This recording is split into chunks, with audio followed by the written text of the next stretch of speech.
हंसाजी, महाराज इथवर का आले असा प्रश्न नाही पडला तुम्हाला? बहलोल खानाला तोडायचा आदेश असेल तर राजा तुम्ही रायगडावर पोचायच्या त्या खानाचं मुंडकं तुमच्या पायावर टाकीन. राजा आदेश द्या. हौसाची मोहिते,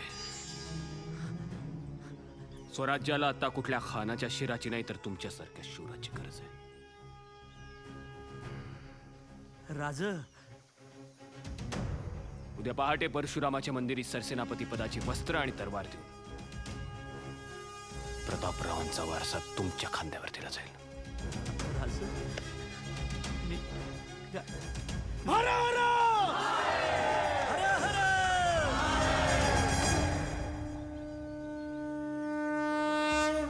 हौसाजी मोहिते,